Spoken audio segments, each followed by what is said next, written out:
भाई लोग आज हमरा लगे बा वन प्लस के तरफ से आए वाला वन प्लस नॉट CE3 फोन। और ई फोन लॉन्च भइल बा, यदि 8/128 वाला वेरिएंट के ही बात कइल जाओ तो ई लॉन्च भइल बा 34,000 में। वन प्लस काफ़ी ज़्यादा एमे अधिक रुपया लेता, उ काहे लेता आज के वीडियो में हम बतावे वाला बानी। देख सकता लोग ई फोन ह और एकर बॉक्स बा। तो चलो लोग अनबॉक्सिंग के साथ ही एकरा बारे में सब कुछ बतावे वाला बानी कि ये फोन कैसन बा कैसन नइखे।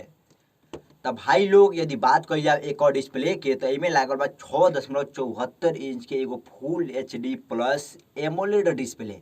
ओकरा साथ ही एमे तहरा लोग के HDR10 प्लस के सपोर्ट बा। 10 बिट डिस्प्ले ह और 120 हर्ट्ज रिफ्रेश रेट भी एमे देले बा, जौन कि उतना अच्छा से वर्क तो नहीं करत, फिर भी देले बा तो देले बा।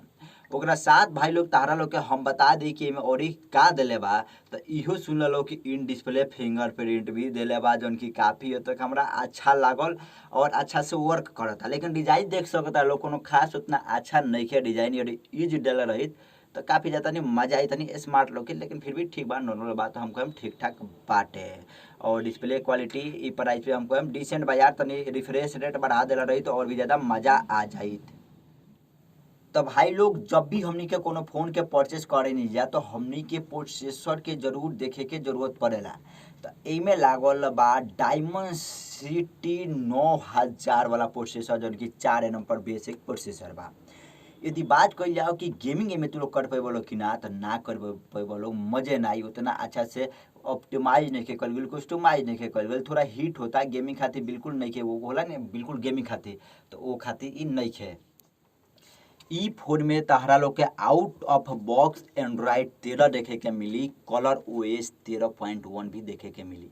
खुशी के बात ई बा कि ई वादा करता कि तहरा लोग के 3 साल के OS अपडेट देम, 4 साल के सिक्योरिटी अपडेट देम। मतलब कि लेटेस्ट ही रहबो लोग कुछ दिन तक, मतलब 2-3 साल तक तो मजा ही आ जाई। जो अपडेट बा मिलत रही टाइम तो मुझे हमरा काफ़ी हद तक अच्छा लागला। ओकरा साथ ही भाई लोग तहरा लोग के बता दी एमे LPDDR5 के रैम सपोर्ट देले बा।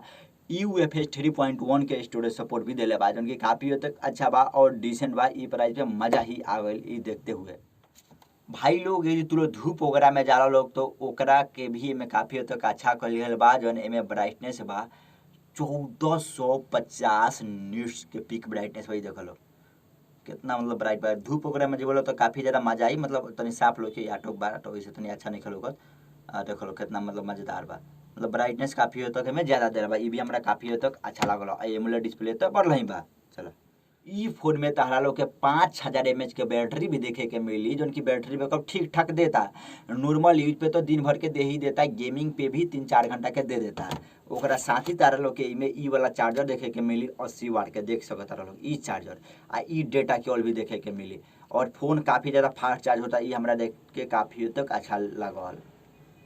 तो भाई लोग यदि छोटा छोटा कमी अच्छाई के बात कइल जा तो ई फोन में तहरा लोग के हेडफोन जैक ना देखे के मिली यार, मजा ना आइल यार, हेडफोन जैक के जरूरत रहला। ओकरा साथ ही में तहरा लोग के अलर्ट स्लाइडर देखे के मिली, जौन कि हमरा अच्छा लागल। साथ ही में दोस्त लोग रेडमी के फोन के थोड़ा कॉपी कइले बा, IR ब्लास्टर भी दिले बा। ई भी काफ़ी हद तक हमरा अच्छा लागल, मजा आ गइल ई देखते हुए। ई फोन तहरा लोग के 2 गो वेरिएंट में देखे के मिली, 8/128 और ओकरा साथ ही 16/256। मतलब 16/256 के काहे जरूरत रहला, 8/256 से स्टार्ट कइले रही आ 12/256 देले रही, चाहे 512 GB स्टोरेज देले रही तो मतलब बनता। पहले प्राइस देख लो तब असली।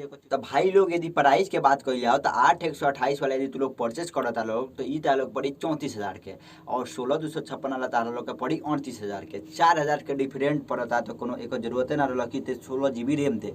काहे लोग के चुतिया बनाता है, काहे लोग के भुलिया होता है यार, ते सुधर जो भाई, ते सुधर जो, ई सब काम ते मत कर। ई गलत सलत काम ते काहे स्टार्ट कर देले बारे।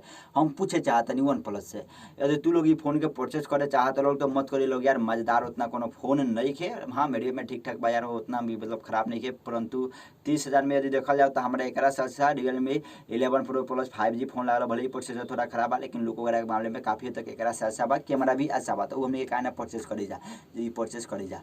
लेकिन यदि लॉन्ग लास्टिंग देखल जाओ तो वन प्लस के फोन ही ज़्यादा करेला। तो भाई लोग ई भोजपुरी में तहरा लोग का टेक्निकल वीडियो कैसन लागल कमेंट करके जरूर ही बताइए लोग। हम ऐसा ही टेक्निकल वीडियो भोजपुरी में ले आऊँगी अपना चैनल पे, तो इससे हमारे चैनल के सब्सक्राइब करके बेल आइकन के दबा दिए लोग। तो चलो भाई लोग मिलते हैं अगला वीडियो में, तब तक खातिर बाय बाय, जय हिंद, जय भारत, जय बिहार।